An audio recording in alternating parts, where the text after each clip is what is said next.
سے پہلی بات اپنے ایمان کو مضبوط کرو، ہم بنے نہیں ہیں. میں بار بار اس ٹاپک کو چھیڑتا ہوں، لوگ تنگ آ گئے ہیں، لیکن بھائی میں کیسے چھوڑ سکتا ہوں یہ ٹاپک؟ اللہ کو نہیں مانو گے تو آگے میں اپنی بات تھوڑی کر رہا ہوں، اللہ کی بات کر رہا ہوں. اس کو نہیں مانو گے تو آگے تو کچھ ہو ہی نہیں سکتا. پھر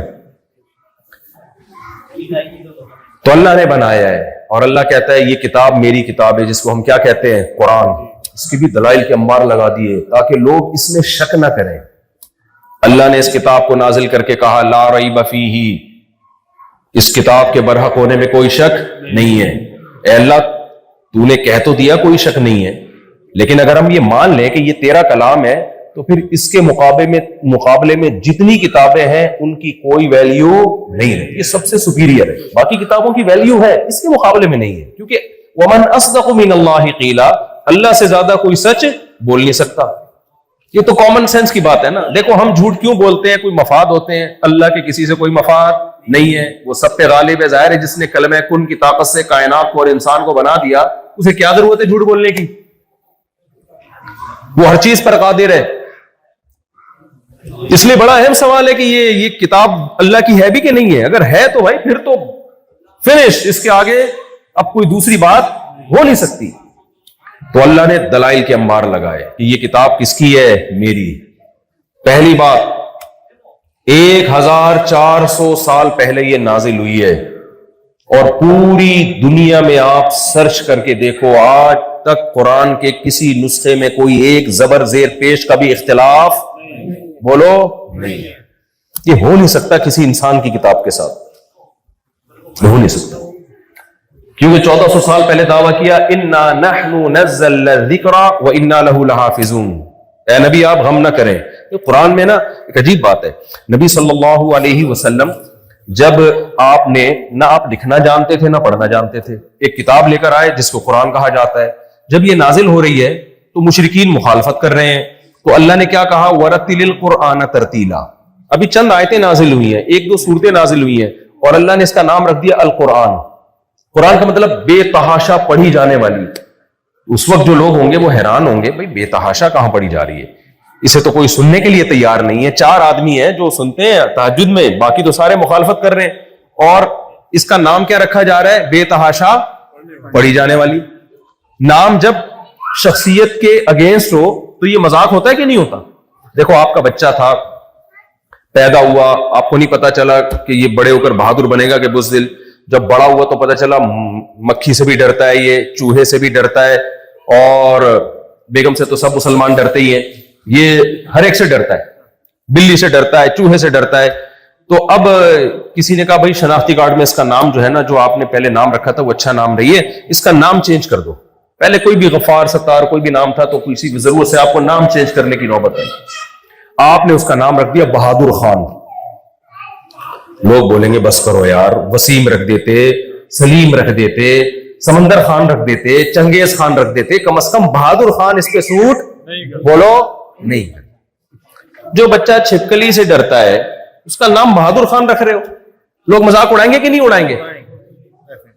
اللہ میاں نے قرآن کا نام قرآن اس وقت رکھا جب کوئی پڑھنے کے لیے اور سننے کے لیے تیار نہیں تھا. یہ نام کی سلیکشن انسان کی طرف سے نہیں ہو سکتی، یہ اسی ذات کی طرف سے ہو سکتی ہے جسے معلوم ہے کہ اس کے لیے سب سے زیادہ سوٹیبل نام یہی ہے اس کتاب کے لیے. کیونکہ دنیا میں جتنا اسے پڑھا جائے گا اتنا دنیا میں کسی کتاب کو نہیں پڑھا جائے گا. جتنا اسے سنا جائے گا اتنا کسی کتاب کو نہیں سنا جائے گا.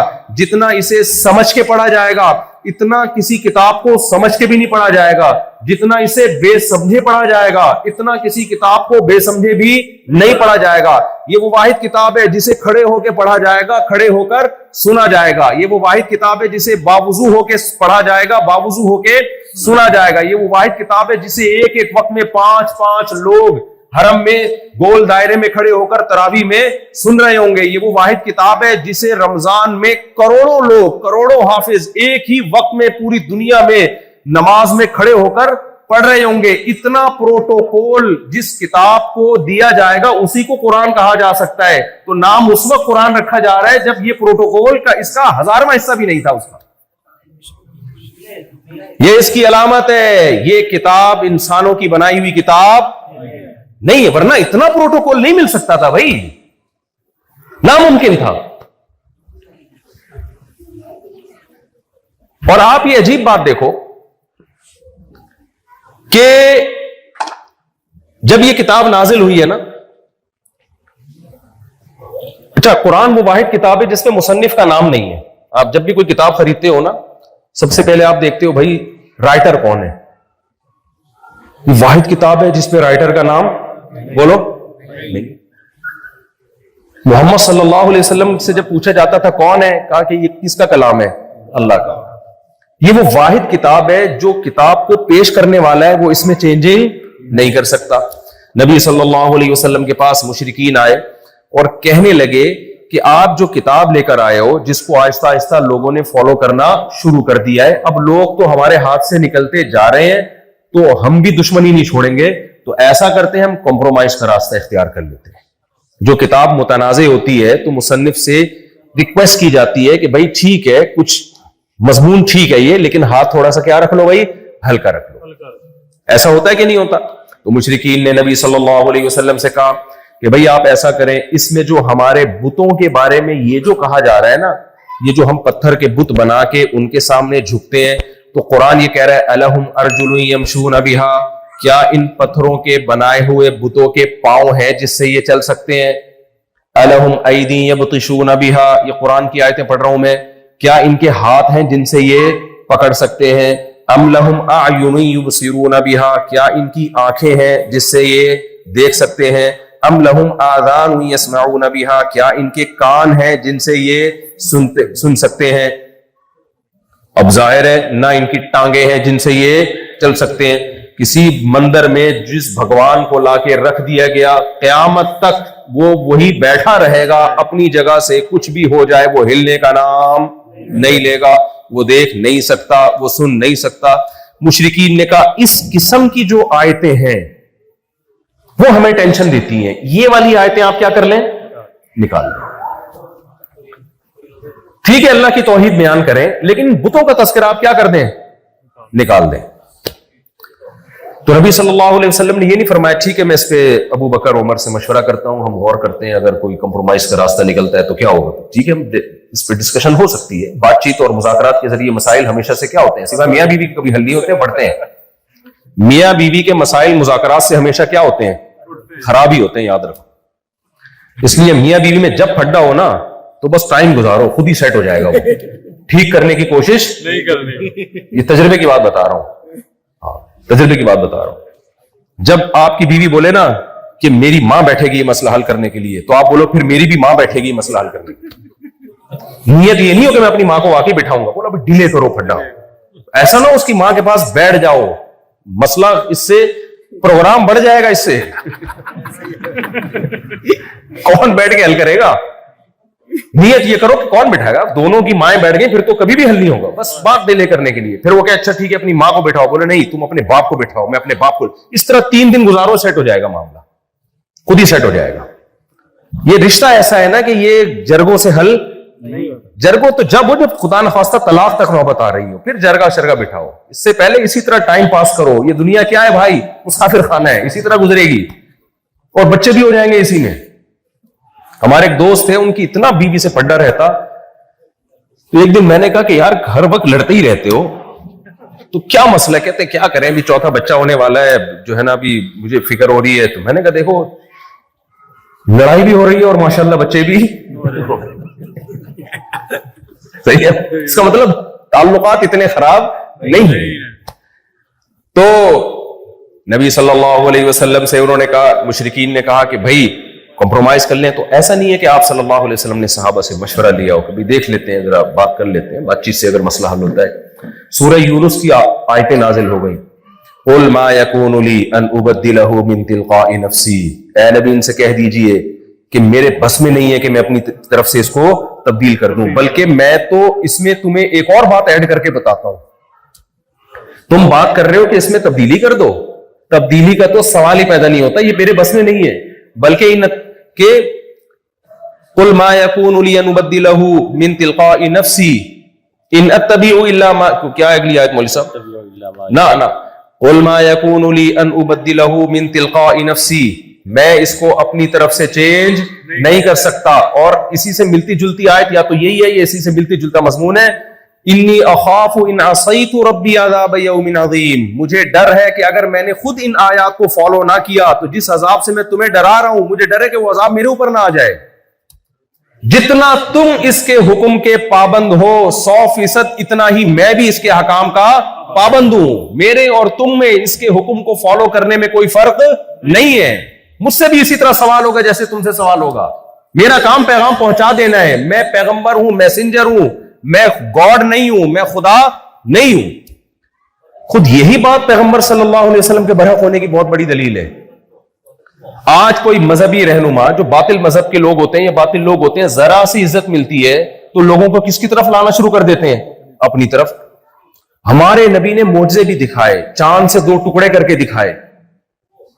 آپ صلی اللہ علیہ وسلم نے اپنے ہاتھ مبارک کو پانی میں ڈالا تو اس میں چشمہ پھوٹ گیا اس سے. اس کے باوجود جب کوئی پوچھتا کہ آپ کے پاس اختیارات ہیں، آپ جواب کیا کہتے؟ قل سبحان ربی هل كنت الا بشرا رسولا، میں تمہاری طرح کا انسان ہوں، یہ سب کچھ میرے اختیار میں نہیں. اللہ جب چاہتا ہے تو کر دیتا ہے، جب نہیں چاہتا تو کچھ بھی نہیں ہوتا. ما کان لبشر، اللہ فرماتے ہیں کسی بشر کی یہ مجال نہیں ہے کہ اللہ تعالیٰ اس کو نبی بنا دے، پیغمبر بنا دے اور وہ لوگوں کو اللہ سے ہٹا کے اپنی طرف لانا شروع کر دے. کسی بشر میں یہ مجال نہیں ہے. حالانکہ پیغمبر صلی اللہ علیہ وسلم چاہتے تو جو آپ کو عزت صحابہ کے ایمان لانے کے بعد ملی تھی، اللہ سے ہٹا کے کس کی طرف لگا سکتے تھے؟ اپنی طرف. صحابی رسول نے دیکھا ایک اونٹ نے آ کے نبی صلی اللہ علیہ وسلم کو سجدہ کیا. صحابہ نے کہا یا رسول اللہ، ہم اس بات کے زیادہ لائق ہیں کہ آپ کو سجدہ کرے، بتاؤ بہترین آپشن تھا نا؟ بہترین آپشن تھا نا؟ نبی نے کیا فرمایا؟ لو كنت آمر احدا ان يسجد لاحد لامرت النساء ان يسجدن لازواجهن. نا اللہ کے سوا کسی کو سجدہ جائز نہیں. اگر ہوتا تو میں عورت کو حکم دیتا اپنے شوہر کو سجدہ کرے. کسی کے لیے جائز نہیں. کبھی نبی نے کسی کو اپنے سامنے جھکنے کی اجازت نہیں دی ہے. جب رسول اللہ صلی اللہ علیہ وسلم کی وفات ہوئی ہے، صحابہ کرام کے بہت زیادہ غمزدہ ہو گئے. نبی نے جو افراد تیار کیے تھے نا، افراد کو دیکھ کے بھی پتہ چلتا ہے شخصیت کا کہ اس نے جو چیز تیار جو افراد تیار کیے وہ کیا ہے. نبی صلی اللہ علیہ وسلم کا جب وصال ہوا تو حضرت عمر تلوار لے کر کھڑے ہو گئے کہ جو یہ کہے گا کہ محمد صلی اللہ علیہ وسلم پر موت واقع ہوگی میں اس کی گردن اڑا دوں گا. غم تھا، محبت تھی. نبی نے سب سے پہلے جس شخصیت کو تیار کیا ہے نا، جو بالکل نبی کے عین مطابق، وہ ابو بکر تھے رضی اللہ عنہ. حضرت ابو بکر مسجد نبوی کے ممبر پہ کھڑے ہو گئے اور اعلان کیا یا ایھا الناس، اے لوگو، من کان منکم یعبد محمدا فإن محمدا قد مات.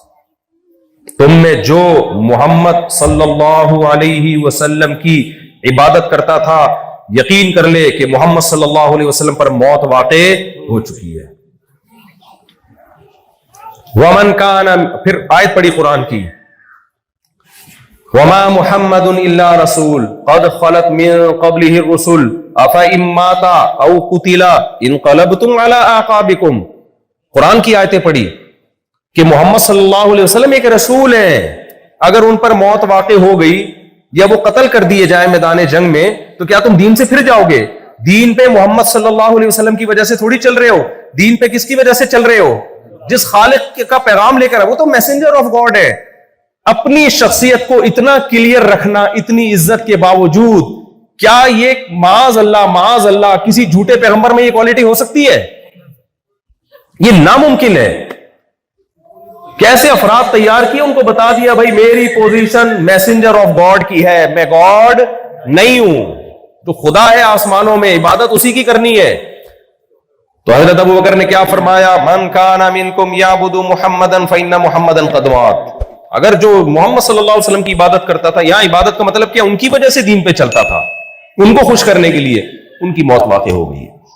ومن کان منکم یعبد اللہ، اور جو اللہ کی عبادت کرتا تھا نا نبی کی زندگی میں، فإنہ حی لا یموت، وہ آج بھی زندہ ہے، اس پر موت کبھی بھی نہیں آئے. یہ اتنی کلیئرٹی یہ کسی دین برحق میں ہی ہو سکتی ہے، یہ کسی باطل دین میں نہیں ہو سکتی. تو انہوں نے کہا کہ آپ چینج کریں. نبی نے کیا فرمایا؟ میں اس میں چینجنگ نہیں کر سکتا. تو قرآن سب سے زیادہ پڑھا جاتا ہے, سب سے زیادہ سنا جاتا ہے, دنیا میں سب سے زیادہ فالو بھی قرآن کو کیا جا رہا ہے. یہ بھی قرآن کی صداقت کی دلیل ہے. میں چند مثالیں دیتا ہوں تاکہ آپ کو یقین تو آئے نا کہ یہ اللہ کا کلام ہے. انسانوں میں اتنی پاور نہیں ہے کہ لوگوں کو اس طرح سے موٹیویٹ کرے. وہ دیکھو ڈاکٹر صاحب آج کل لوگوں کو مشورہ دے رہے ہیں کم کھاؤ. دے رہے کہ نہیں دے رہے؟ کتنے لوگوں نے کم کھا لیا؟ کوئی ڈاکٹر نہیں کھا رہا کم. لوگوں کو بتا رہا ہوتا ہے ڈاکٹر سگریٹ نہ پیو, اور سگریٹ کے دھوئیں ناک سے بھی نکال رہے ہوتے ہیں اور منہ سے بھی, اور بتا رہا ہوتا ہے سگریٹ صحت کے لیے کیا ہے. 20 ڈاکٹروں کو ہم نے دیکھا سگریٹ پی رہے ہوتے ہیں. سگریٹ نہیں چھوٹ رہی, ڈاکٹروں سے نہیں چھوٹ رہی. وہ لوگوں کو کہہ رہے کم کھاؤ, لیکن لوگوں کو کہہ رہے فاسٹنگ کرو, ایک ٹائم کا کھانا چھوڑ دو. چھوڑ دیا لوگوں نے, بہت کم لوگ. قرآن کی ایک آیت نازل ہوئی ہے, شہر رمضان الذی من شہید منکم الشہر فلیصم. نازل کس پر ہو رہی ہے؟ جو امی ہیں, نہ لکھنا جانتے ہیں اور نہ پڑھنا جانتے ہیں. ان پر ایک آیت نازل ہوئی ہے کہ جو رمضان کا مہینہ پائے اسے چاہیے صبح صادق سے لے کے غروب آفتاب تک کئی گھنٹے بنتے ہیں یہ, اس وقت کیا کرے؟ وہ کھانے پینے کا نہ کرے. آج کروڑوں انسان 1400 سال گزرنے کے باوجود بھی قرآن کے اس حکم کو فالو کر رہے ہیں. اس میں کہاں سے ایسی موٹیویشن آ گئی بھائی؟ ایک آرڈر چلا ہے اور پورا سعودیہ روزے رکھتا ہے, پورا UAE جو مسلمان ہے, پاکستان, انڈیا, بنگلہ دیش, اکثریت روزے رکھ رہی ہے جن کی تعداد کروڑوں میں بنتی ہے. چاہے وہ عربی ہو چاہے وہ اجمی ہو, یہاں بھی رکھتے ہوں گے روزے لوگ. یار ایسا کھانا پینا دنیا کی کوئی فیک کتاب چھڑوا سکتی ہے کسی سے؟ ناممکن ہے. یہ اتنی طاقت اور اتنی زبردست موٹیویشن کسی جھوٹی کتاب میں نہیں ہو سکتی, ناممکن ہے. نماز کو دیکھ لو, وضو کروایا, اس وقت سے 1400 سال سے مسلمان نماز سے پہلے کیا کرتے آ رہے ہیں؟ وضو کرتے آ رہے ہیں. ورنہ 5 ٹائم کسی ڈاکٹر کو بولو کہ کسی سے منہ دھلوا کے دکھا دے, نہیں دھلوا سکتے. تو کس قدر, یعنی جتنے بھی حکام, جو بھی اسلام آج دنیا میں زندہ ہے, آپ حج کو دیکھ لو, کروڑوں لوگ اگر ہر سال کے حساب سے دیکھا جائے تو چند سالوں میں کروڑوں لوگ حج کر کے آ جاتے ہیں. آپ کا کیا خیال ہے وہاں جا کے ان کو پیسے ملتے ہیں کیا؟ کسی قوم کا تہوار اور عبادت اتنی مہنگی ہے جتنی مسلمانوں کی ہے؟ مجھے بتاؤ نا, کسی قوم, کوئی بھی دنیا کی قوم جو کسی مذہب کو فالو کرتی ہے, بھائی ادھر توجہ رکھیں, بچوں کو تھوڑا کنٹرول کریں. دنیا کی کوئی بھی قوم, یہ کھانا شانا بعد میں لگا دے تاکہ بیان میں ڈسٹربنس نہ ہو, بیان میں لوگ ڈسٹرب نہ ہو. تو کیونکہ کھانا آئے گا نا تو پھر آپ کا بھی دل ادھر جائے گا, میرا بھی دل ادھر جائے گا. ہم سب مسلمان ہیں, آپ کو پتہ ہے. تو جتنا خرچہ مسلمانوں کے تہواروں پر ہوتا ہے اور حج پہ ہوتا ہے, دنیا کے کسی مذہب کے ماننے والوں کی عبادت پہ اتنا خرچہ نہیں. آپ بتاؤ کسی ہندو کو کہ ہم جو حج کرنے جاتے ہیں نا 15 لاکھ میں ہو رہا ہے. کرتے کیا ہے وہاں جا کے؟ اللہ کے گھر کے گرد گھومے, عرفات میں اسٹے کیا, دھوپ میں کھڑے ہوئے, اور اس کا صلہ کیا ملتا ہے؟ 15 لاکھ خرچ کرنے کا صلہ ملتا ہے کہ جو بال لے کر گئے تھے وہ وہاں چھوڑ کے واپس آ جائے, سر مڑا کے آتے ہیں. اللہ میاں بھی کہتے ہیں اب تم حج کر کے آئے ہو, انعام کیا ملے گا؟ ٹینڈ کرا کے آؤں گا. تھوڑی سی جو پرسنالٹی تھی اس کی بھی ایسی کی ایسی ہو, ٹینڈ کرا کے آؤ گے وہاں سے, ورنہ احرام کھلے گا نہیں تمہارا. قربانی کی الگ خرچہ, اور جو ٹینشن ہوتی ہے وہاں چلنا, کتنا کراؤڈ, کیا ہے وہی قرآن نے ایک دفعہ کہہ دیا وَلِلَّهِ عَلَى النَّاسِ حِجُّ الْبَيْتِ, لوگوں پر لازم ہے اللہ کے لیے میرے گھر کی زیارت کریں.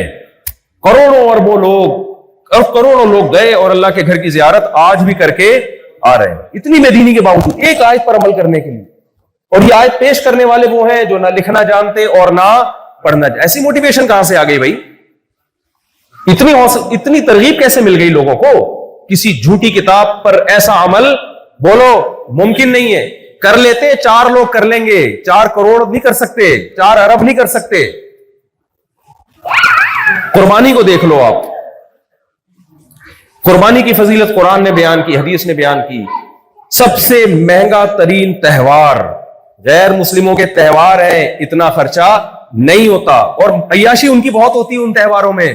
مسلمانوں کے پاس عید اور عید الاضحیٰ, 2 عیدیں ہیں نا, 2 تہوار, اس میں بھی ان کی جیب سے نکلتا ہے, اپنے لیے اتنا نہیں نکلتا جتنا غربا اور مسکینوں کے لیے نکلتا ہے. عید الفطر میں جو فطرانے کی رقم اگر آپ کاؤنٹ کرو نا, اربوں روپے بنتی ہے جو غریبوں کے پیٹ میں جاتا ہے. تہواروں میں خوشی کیا ہے؟ امیر کس کو کھلا رہا ہے؟ غریب کو. اور قربانی مالدار لوگ کرتے ہیں, اتنا کھاتے نہیں ہیں جتنا اس قربانی کے گوشت سے غریب لوگ فائدہ اٹھاتے ہیں. ایسا نظام محمد صلی اللہ علیہ وسلم دے کر گئے ہیں. یہ کسی انسان کا خود ساختہ نظام نہیں ہو سکتا. انسانوں کی بنائی ہوئی کرسمس ہے, ہندوؤں کی ہولی ہے, اس تہواروں کو دیکھو اور مسلمانوں کے تہواروں کو دیکھو. مسلمانوں کا تہوار محمد صلی اللہ علیہ وسلم نے پیش کیا, جو نہ لکھنا جانتے اور نہ پڑھنا جانتے اور تہذیب یافتہ قوم میں پیدا ہی نہیں ہوئے. کیسا بہترین تہوار دے کر گئے, کیسا بہترین وراثت کا نظام دے کر گئے, کیسا بہترین نکاح اور طلاق کا نظام دے کر گئے, کیسا بہترین نماز اور روزے کا نظام دے کر گئے. کسی ایک اسلام کے آرڈر کو, حکم کو اٹھا کے دیکھو, اس سے بہتر حکم پوری دنیا کی کسی قوم کے, کسی مذہب کے پاس آپ کو اس کا عشر اشیر بھی نہیں ملے گا. اس کے ہم پلہ ہونا تو دور کی بات ہے. کسی آرڈر کو اٹھا کے دیکھ لو آپ. ایک لبرل سیکولر آدمی نے اعتراض کیا, اس نے بولا یار یہ کیسا نظام ہے, مسلمان لوگ بیوی کو 3 طلاق نکالتے ہیں, اتنا مضبوط رشتہ ہمیشہ کے لیے ختم ہو جاتا ہے, یہ ایک نظام ہے. تو میں نے ان سے کہا, میں نے کہا تفصیلی دلیل تو بعد میں پیش کروں گا, مجھے ایک بات بتاؤ, مسلمانوں کے فیملی سسٹم میں فیملی کو توڑنا سب سے آسان, یہی اعتراض ہے نا. بعض دفعہ اعتراض کرنے والے اتنے خوبصورت انداز سے اعتراض نہیں کرتا, میں اس کو الفاظ کا جامع پہنا کے نا اس کے اشکال کو اور زیادہ مضبوط کر دے. تو میں نے کہا آپ کا اعتراض ایکچولی یہ ہے, اس میں انگلش کا تڑکا لگا دو تو پھر تو زبردست اعتراض بن جاتا ہے. تو میں نے کہا آپ کا جو اصل اعتراض ہے نا وہ یہ ہے کہ مسلمانوں کا فیملی سسٹم کو توڑنا بہت کیا ہے آسان. 3 لفظ زبان سے نکالے اور ایسی کی تیسی, غصے میں نکال دیے, جذباتی میں نکال, یہ ہے, یہ نظام ہے جو 1400 سال کا. تو یہ دقیانوسی نظام اس زمانے میں بھائی نہیں چل سکتا. اتنا مضبوط رشتہ ہے, کورٹ میں غیر مسلم ہو گئے تو کورٹ میں جاتے ہیں, جج پہلے 2 تھپڑ لگاتا ہے دونوں کو, سمجھاتا ہے محبت سے, پھر دیکھتا ہے نہیں بن پا رہی تو ڈاکومنٹس بنتے ہیں. یہ کیا کھڑے کر ٹھک ٹھک ٹھک ختم. میں نے کہا دیکھو تفصیلی دلائل تو میں اس پہ پورے بیان کر چکا ہوں اسلام کے نظام طلاق پر, کہ اس سے بہتر کوئی نظام ہو نہیں سکتا. اس کے جو آپ کو سائیڈ افیکٹ نظر آ رہے ہیں نا, وہ اس لیے کہ آپ نے اس کی ڈیپتھ میں جا کے غور کیا نہیں ہے, اس کے فائدے آپ کی نظروں سے اوجھل ہیں. میں نے کہا صرف مجھے ایک بات بتاؤ, میں پہلے ایک مثال سے سمجھاتا ہوں. کوئی قبلہ حکیم صاحب تھے, بڑے اچھے حکیم تھے, بیمار آ رہے ہیں خاص بیماری, وہ دوا دے رہے ہیں, وہ سارے بیمار ٹھیک ہو کے جا رہے ہیں. اب کسی نے آ کے کہا کہ حکیم صاحب آپ اس مرض میں یہ جو دوا دے رہے ہو یہ تو بنتی نہیں ہے. کوئی ڈاکٹر آیا, کوئی افلاطون, کوئی سقراط, کوئی بخراط ٹائپ کے لوگ آئے, انہوں نے کہا یہ تو بنتی نہیں, ایکچولی اس میں تو یہ کیمیکل ہے, ایکچولی وہ کیمیکل ہے. حکیم یا ڈاکٹر کوئی جو دوا سے علاج کر رہا ہے وہ بات سمیٹنے کے لیے کیا کہے گا, بھائی ریزلٹ دیکھ لو, یہ لیبارٹریاں رکھو اپنی طرف اپنے پاس, یہ سارے ٹیسٹ رکھو اپنے پاس, ریزلٹ کیا ہے, فلاں کینسر کا پیشنٹ تھا, یہ دوا دی وہ بھی ٹھیک ہو گیا, اس کا ٹیسٹ کرا لو وہ ٹھیک نکلے گا, ٹھیک ہے نا. اس کو بھی جب ریزلٹ صحیح آ رہا ہے اس کا مطلب تمہاری تحقیق میں غلطی ہے, تمہارے اعتراضات میں کیا ہے غلطی ہے. مثال سمجھ میں آئی ہے کہ نہیں آئی؟ اسلام نے فیملی سسٹم کو توڑنا کتنا آسان رکھا. یہ اعتراض ہے لبرل اور سیکولر لوگوں کا, یار 3 طلاق نکالو ختم. میں نے اس سے کہا مجھے یہ بتاؤ اتنا توڑنا آسان جتنا آسان کسی مذہب میں نہیں ہے, کسی قوم میں نہیں ہے. امریکہ میں بیوی کو جب آپ چھوڑتے ہیں نا آدھی جائیداد چھوڑنی پڑتی ہے. دنیا چھوڑ دے آدمی کہتے بیوی نہ چھوڑوں میں, یہ ہوتا ہے. جاپان میں بھی ایسے ہی ہے, رپورٹیں جو ہمیں مل رہی ہیں. دنیا چھوڑنا آسان ہے, بیگم چھوڑنا مشکل, اور اسلام میں بیگم چھوڑنا بہت آسان. یہ لفظ نکالو اور اتنا اللہ نے دوبارہ شادی کو بھی ناممکن کر دیا کہ 3 طلاقوں دوبارہ نکاح بھی نہیں ہو سکتا. میں نے کہا یہ اعتراض سرسری غور سے سمجھ میں آتا ہے, لیکن مجھے بتاؤ پھر بھی طلاق کا ریشو کس قوم میں کم ہے؟ مضبوط فیملی سسٹم دنیا میں سب سے زیادہ کس قوم میں ہے؟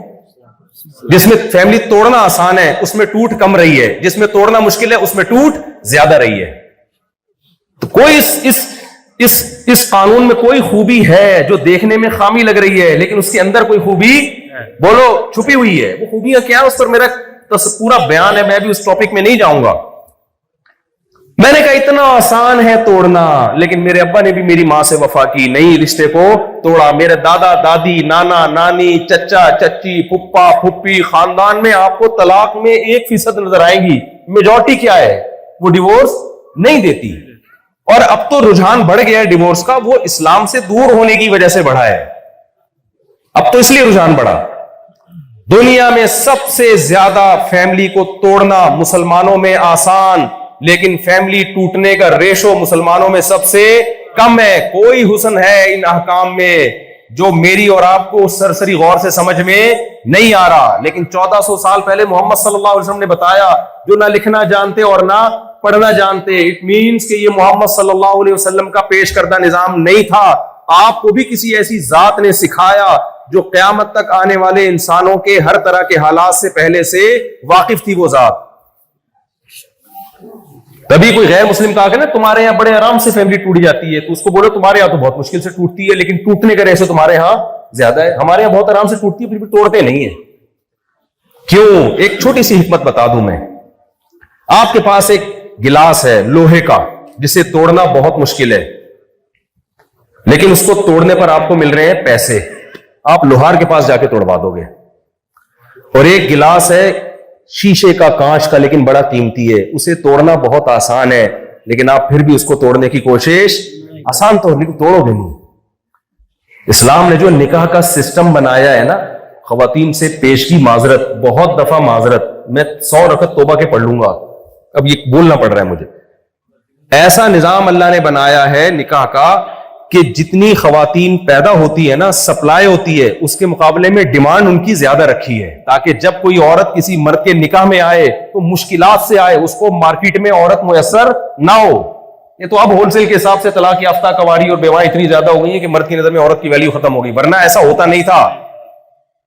جب 2-3 شادیوں کا رواج ہوتا ہے نا تو پھر عورت ملتی نہیں ہے، تو جس کو ملے گی اس کو پتا ہے توڑنا آسان ہے، مگر وہ توڑنے کی غلطی کرے گا نہیں، اس کو پتا ہے بڑی قیمتی چیز ہے۔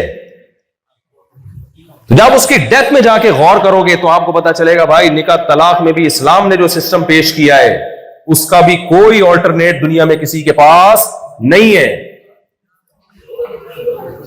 تو میں جلدی سے ٹاپک کو بس سمیٹتا ہوں میں۔ تو بھائی قرآن جو ہے نا، قرآن یہ بھی بتاتا ہے کہ یہ وہ کتاب ہے جو اللہ کی طرف سے نازل کرتا ہے، اور اپنے ہونے کا ثبوت بھی قرآن خود ہی دیتا ہے۔ اب میں اصل بات کی طرف آتا ہوں تاکہ آپ کے دل میں قرآن کی عظمت تو بیٹھے نا، قرآن جو کہے گا آپ اس کو ویلیو تو دو۔ اب قرآن بتاتا ہے کہ اللہ بتاتا ہے، قرآن کا مطلب کون بتاتا ہے؟ اللہ۔ الحمد سے لے کے والناس تک ہر بات اس کی درست ہے۔ تو قرآن کیا کہتا ہے؟ تبارک الذی، جو قاری صاحب نے آج آیت پڑھی ہے، تبارک الذی بیدہ الملک وہو علی کل شیء قدیر الذی خلق الموت والحیات، اللہ وہ ذات ہے جس نے موت اور زندگی کو پیدا کیا۔ زندگی خود بخود پیدا نہیں ہو سکتی، ہو سکتی ہوتی تو روبوٹ میں جان کیوں نہیں پڑ گئی بھائی؟ ساری دنیا کے سارے انسان بھی روبوٹ کو زندہ نہیں کر پا رہے۔ اللہ کہتے ہیں میں ہوں جو حیات پیدا کرتا ہوں۔ آگے اللہ کیا کہتا ہے؟ لیبلوکم ایکم احسن عملا، کیوں بنایا میں نے تمہیں؟ بہت اہم آیت ہے، آپ لوگوں کی توجہ ہے یا تھک گئے ہیں؟ جی 10 پیسے سے زیادہ تو ہمارے جاپانیوں کو بھی تھوڑا سا ڈسٹرب تو باہر بھی آواز جا رہی ہے کیا؟ جب نکلتے ہیں نا، اچھا بھائی ایک ایک کر کے نکلیں، بس میں سمیٹ رہا ہوں، 10 بجے سے زیادہ ابھی 10 بجنے والے ہیں تو مجھے پہلے بتا دیتے نا۔ اچھا جی کیا کہہ رہے ہیں؟ سم ٹائم کبھی کبھی ہوتا ہے۔ تو جلدی سے سمیٹتا ہوں میں بات کو۔ اصل میری بیان کی تمہید لمبی ہوتی ہے، جو ٹو دا پوائنٹ بات ہوتی ہے وہ اس کے لیے ٹائم پھر کم بچ جاتا ہے، جو لیکن وہ تمہید لمبی نہ ہونا تو آخر کی بات سمجھ میں نہیں آتی۔ تو اصل تو آخر ہی سے ہوتا ہے نا۔ وہ کسی نے پوچھا نا کہ نیوٹن کا لا بتاؤ، اس نے کہا مس آخر سے یاد ہے، اس نے کہا چلو آخر سے سنا، تو کہتے از کالڈ نیوٹنز لا، تو آخر سے ہوتا ہے، تو اصل تو آخر ہی ہوئے۔ تو اللہ تعالیٰ کیا کہتے ہیں؟ لیبلوکم ایکم احسن عملا، میں نے تمہیں پیدا کیا ہے ترقی کرنے کے لیے نہیں، ترقی اس کا ایک حصہ ہے، اس کا ایک حصہ ہے، وہ بھی اس میں شامل ہے، لیکن اصل مقصد وہ نہیں ہے۔ میں نے تمہیں پیدا کیا لیبلوکم ایکم احسن عملا، میں جانوروں میں یہ نہیں دیکھتا کون اچھا ہے کون برا ہے، میں نے ان کو فطرت پہ پیدا کیا اور اسی راستے پہ چلا دیا۔ کتا اگر وفادار ہے تو قیامت تک وفادار ہی رہے گا. وہ بے وفا ہے کوئی جانور تو ہمیشہ کیا رہے گا؟ وہ بے وفا. کتے کو دم ہلانے پر ثواب نہیں ملتا. شیر کو بہادری پہ نشان حیدر نہیں ملتا. وہ گاڈ اس میں سافٹ ویئر ہی بہادری والے ہیں. اس کو بلی اپنے بچوں کو شوق سے پالتی ہے. بچے جب بلی کے بڑے ہوتے ہیں تو اپنی ماں کو وہ بھول جاتے ہیں. اس بھولنے پر ان کو گناہ بولو نہیں ملتا. اللہ کہتے ہیں انسان کو جو میں نے پیدا کیا اس میں میں نے یہ صلاحیت رکھی ہے کہ وہ اچھا بھی بن سکتا ہے اور وہ برا بھی بن سکتا ہے. تو میں نے پیدا اس لیے کیا ہے کہ ایسی مخلوق کو میں آزمانا چاہتا تھا کہ ایسی مخلوق پیدا ہو میں اس کو دیکھوں کہ کون اچھا بنتا ہے اور کون برا بنتا ہے. لہذا بلی کے بچے بڑے ہو کر اپنی ماں کو بھول جائیں ان پہ کوئی ملامت نہیں ہے. انسان کا بچہ بڑا ہو کر یا 18 سال کا ہو کر اپنے ماں باپ کو چھوڑ کے چلا جائے اللہ اسے جہنم کی آگ میں پھینک دے گا. سمجھتے ہو کہ نہیں سمجھتے ہو؟ آپ نے اپنے بلی یا مرغی کے بچے اپنی ماں کو بڑے ہو کر بھول جائیں کوئی گناہ؟ بھائی بچوں کو کنٹرول کرے نا, کوئی گناہ نہیں ہے. لیکن اگر آپ بڑے ہو کر اپنے ماں باپ کو اولڈ ہوم میں جمع کرا دیں گے آپ کو اللہ بولو نہیں چھوڑے گا. وہ بھائی بچوں کو سائڈ پہ لے کے جائیں. سب بچوں کو دیکھ رہے ہیں, میں بھی تو کسی کا بچہ ہوں نا, مجھے بھی تو دیکھ آپ ان کو لے جائیں. تو آپ اگر بڑے ہو کر اپنے ابا اما کو اولڈ ہاؤس میں جمع کرا دیتے ہو تو اللہ آپ کو بولو نہیں چھوڑے گا. تو قرآن کہہ رہے وَلَا تَقُلْ لَهُمَا اُفٍّ, ماں باپ کے سامنے بڑھاپے میں اف کرنے کی بھی اجازت نہیں ہے. اولڈ ہاؤس یا اولڈ ہوم تو بہت ہی دور کی بات ہے, برداشت کرنا ہے. نبی صلی اللہ علیہ وسلم جو میسنجر آف گاڈ ہے آپ نے فرمایا اس پر اللہ کی لعنت ہو جس کو بوڑھے ماں باپ ملے بڑھاپے میں اور اس نے ان کی خدمت کر کے جنت کو اپنے اوپر واجب نہیں کر لیا. یعنی جنت کا اتنا بہترین آپشن جس نے ضائع کر دیا اولڈ ہاؤس میں جمع کرا کے یا گھر میں رکھ کے خدمت نہ کر کے, اس پر اللہ کی لعنت. میں اس کو مثال سے سمجھاتا ہوں. جیسے کوئی پاکستان میں نہ کمائے اس پر کوئی لعنت نہیں کر سکتا, نارمل ہے یار آپ بے روزگاری ہے. لیکن کوئی جاپان آئے اور یہاں بھی نہیں کما رہا اس پر پاکستانیوں کی استغفر اللہ, لوگ کہتے ہیں نا کہ کیا ہو یار تمہارے پاس تو کمانے کا آپشن ہے, اتنی اچھی تنخواہیں, تم بھی اگر غریب ہو تو لوگ کہتے ہیں لعنت ہے. کہتے ہیں کہ نہیں کہتے؟ یار تو یہاں رہ کے بھی غریب ہے, کہتے ہیں نہیں کہتے یار تف ہے تمہارے اوپر, لعنت کا لفظ ذرا گاڑا ہو جاتا ہے, تف ہے, کہتے ہیں کہ نہیں کہتے؟ بالکل یہی انداز پیغمبر صلی اللہ علیہ وسلم کہ اتنا بہترین آپشن تھا یار, وہ بوڑھے ہو گئے تمہاری زندگی میں اور اب تمہیں اپنے گناہ معاف کروانے کا موقع ملا ان کی خدمت کر کے اور تم ان کی خدمت نہیں کر رہے اور جنت واجب نہیں کر رہے اپنے اوپر. تو نبی نے کیا فرمایا اس پر اللہ کی لعنت ہو. اس چیز کی میرے بھائی جاپانیوں کو بھی کیا ہے بہت شدید ضرورت ہے. یہ جو صحافی نے کالم لکھا تھا نا جاپانیوں کو کیا سمجھانے آ رہے ہو, خالی لائن میں چلنا ہی سب کچھ نہیں ہوتا. وہ مجھے ایک لطیفہ یاد آ رہا ہے. ایک آدمی آیا کسی سے بائک مانگنے کے لیے, گاؤں میں کسی نے بائک خریدی تو آپ کو پتا گاؤں میں کوئی کسی کو نئی چیز آئے نا تو ساری دنیا پیچھے پڑ جاتی, یار وہاں جانا ہے, یار وہاں جانا ہے. تو لوگ آتے تھے بھائی مجھے تھوڑی دیر کے لیے بائک مل جائے گی, میں پیٹرول ڈال دوں گا. جب پیٹرول ڈالنے کے آفر دے رہے تو کون روکے گا پھر, چل بھائی لے جا. ہر تھوڑی دیر میں کوئی آتا بھائی مجھے بائک مل جائے گی آپ کی, میں پیٹرول میں ڈال دوں گا. ایک دن اس کو غصہ آیا, ایک بندہ آیا کہہ رہے بھائی ذرا بائک چاہیے, پیٹرول میں ڈال دوں گا. وہ خالی ڈبہ لے کر آیا, بولا اس میں پیٹرول ڈال اور اس کو چلا کے لے. بائک میں سب کچھ پیٹرول. تو بھائی جاپانیوں سے اگر آپ کا ٹاکرا ہو نا تو آپ ان کو بتائیں دنیا میں سب کچھ ڈسپلن نہیں ہوتا, سب کچھ ترقی نہیں ہوتی, سب کچھ صحت نہیں ہوتی, اور بھی کچھ چیزیں ہیں. سب سے پہلے آپ بنے کیوں ہو, آپ کو اپنی منزل کا تعین کرنا پڑے گا, ایک اہم بات. دوسری بات یہ کہ اچھا کامیاب ہے اور برا کیا ہے, ناکام ہے. اچھے کی ڈیفینیشن کیا ہے یہ بھی اللہ سے پوچھنا پڑے گا. آپ ایکسپلین نہیں کر سکتے, کیونکہ آج جو زنا کرتا ہے وہ زنا کو برا نہیں کہتا, جو شراب پیتا ہے وہ شراب کو برا نہیں کہتا, جو ماں باپ کو اولڈ ہاؤس میں, جاپانی کہتے ہیں کہ ہم ماں باپ کو اولڈ ہاؤس میں جمع کرا کے برا کام کر رہے ہیں. وہ کہہ رہے ہیں ہمارے تو ماں باپ نے خود بولا تھا میں ڈالا ہوں وہاں پہ. بھائی اس لیے بولا تھا کہ انہوں نے اپنے ماں باپ کو خود داخل کیا, وہ تو بولیں گے. دنیا میں جو برائی عام ہو جاتی ہے لوگ اس برائی پہ لیبل کیا لگا دیتے ہیں؟ اچھائی کا. ہومو سیکسولیٹی، جو لوگ ہومو سیکسولیٹی میں پڑے ہوئے ہیں وہ اس کو برا کہتے ہیں.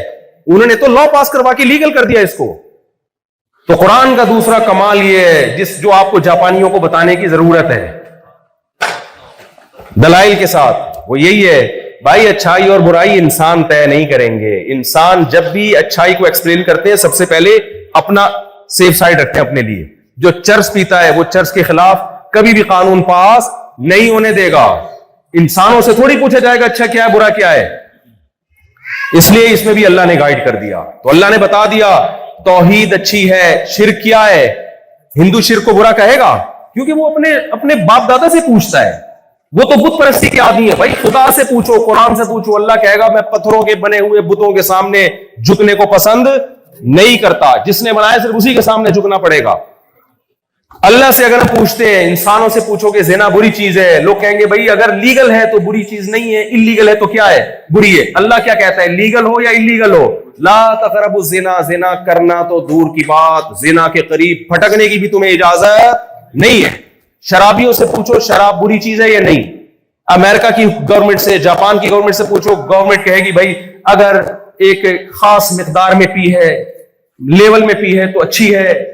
اگر اس کوانٹٹی سے تجاوز کرتے ہو کہ پتہ ہی نہیں چلتا پینے کے بعد کہ میں نے کن کو نکالنا تھا اور کن کو نکال دیا. وہ فائر بریگیڈ کے عملے میں ایک بندہ تھا شراب پی کے آیا تھا، وہ اتنے بندوں کو نکال کے لے آیا نا اور خوش ہو رہا ہے دیکھو میں پی کے آیا ہوں اور میں نے کتنے بندوں کی جان بچا لی. لوگوں نے کہا سارا وہ عملہ نکال دیا تو آگ بجھانے کے لیے آیا، بتا انہیں کو نکال لیا. تو شرابی سے پوچھو گے، دنیا سے پوچھو گے، وہ کہیں گے بھائی اگر ایک خاص مقدار میں ہے تو ٹھیک ہے، اس سے تجاوز مت کرو. اللہ کیا کہتا ہے؟ ایک قطرہ بھی کیا ہے شراب کا؟ نجس ہے، ناپاک کے کپڑوں پہ لگ جائے نماز نہیں ہوتی، پینا تو دور کی بات ہے.